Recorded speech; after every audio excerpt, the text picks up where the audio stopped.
કેમ છો બધા? આજે આપણે અંગ્રેજીની એક બહુ જ આમ તો સિમ્પલ પણ એટલી જ જરૂરી વાત શીખવાના છીએ. ધેર ઇઝ અને ધેર આર ક્યારે વાપરવું? તો ચાલો આને એકદમ સરળ રીતે સમજીએ. ખબર છે આજના આ વિષયની પ્રેરણા ક્યાંથી મળી? આપણને ગુજરાતની શ્રી રતનપર પ્રાથમિક શાળાના આચાર્ય શ્રી વાળા મુકેશ કુમાર તરફથી એક ખાસ વિનંતી મળી. એમણે કહ્યું કે બાળકોને આ નિયમ સહેલાઈથી સમજાવવામાં આવે અને બસ આજે આપણે એ જ કરી રહ્યા છીએ. તો ચાલો શરૂઆત કરીએ એકદમ બેઝિક નિયમથી.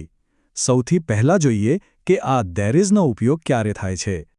નિયમ છે ને એકદમ સીધો અને સરળ છે. જ્યારે પણ આપણે કોઈ એક જ વસ્તુની વાત કરતા હોઈએ, બસ એક જ, પછી એ કોઈ માણસ હોય, કોઈ જગ્યા હોય કે પછી કોઈ ચીજ, ત્યારે આપણે વાપરીએ છીએ ધેર ઇઝ.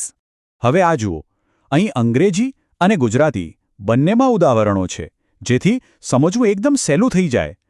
એક પુસ્તક છે તો ધેર ઇઝ અ બુક, એક પેન છે ધેર ઇઝ અ પેન, અને એક પંખો છે તો બરાબર ધેર ઇઝ વન ફેન. ચાલો આને એક વાક્યમાં જોઈએ. માની લો કે રસ્તા પર એક જ કાર છે, તો આપણે શું કહીશું? બિલકુલ, there is a car on the road.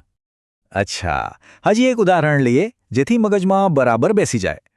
ટેકરી પર એક જ ઘર દેખાય છે, તો એના માટે વાપરીશું there is a house on the hill. Okay, તો એક વસ્તુ હોય ત્યારે ધેર ઇઝ વાપરવાનું એ તો સમજાઈ ગયું. પણ જો એક કરતાં વધારે હોય તો? ચાલો હવે એ જોઈએ. અહીં પણ નિયમ એટલો જ સિમ્પલ છે.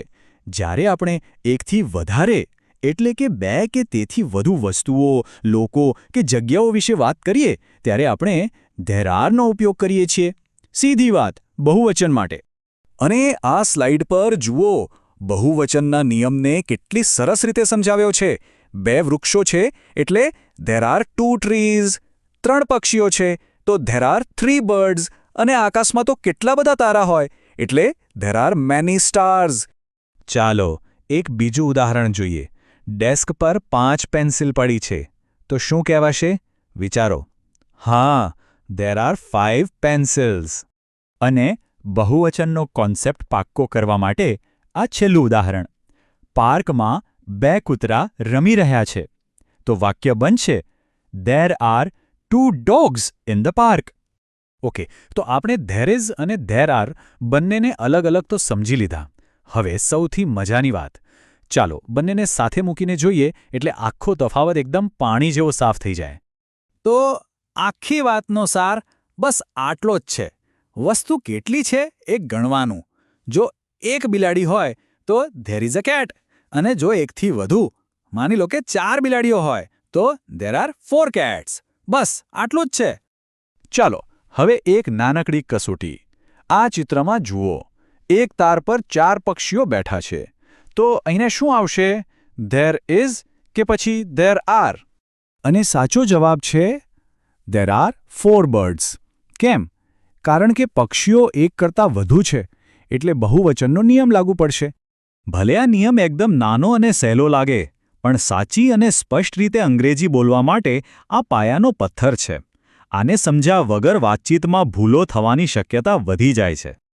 તો ચાલો ફટાફટ આખા પાઠનું રિવિઝન કરી લઈએ. ધેર ઇઝ એટલે એક વસ્તુ, ધેર આર એટલે એકથી વધુ વસ્તુઓ. મુખ્ય કામ શું કરવાનું છે? બસ નામોને ગણવાનું છે. જો ગણતરી 1 આવે તો ઇઝ અને એકથી વધુ આવે તો આર. સિમ્પલ. અને આ કેટલી સરસ વાત છે ને, કે રતનપરની એક સ્કૂલના ક્લાસરૂમમાંથી શરૂ થયેલી વાત આપણા બધા માટે સ્પષ્ટ રીતે બોલવાનો એક મહત્વનો પાઠ બની ગઈ.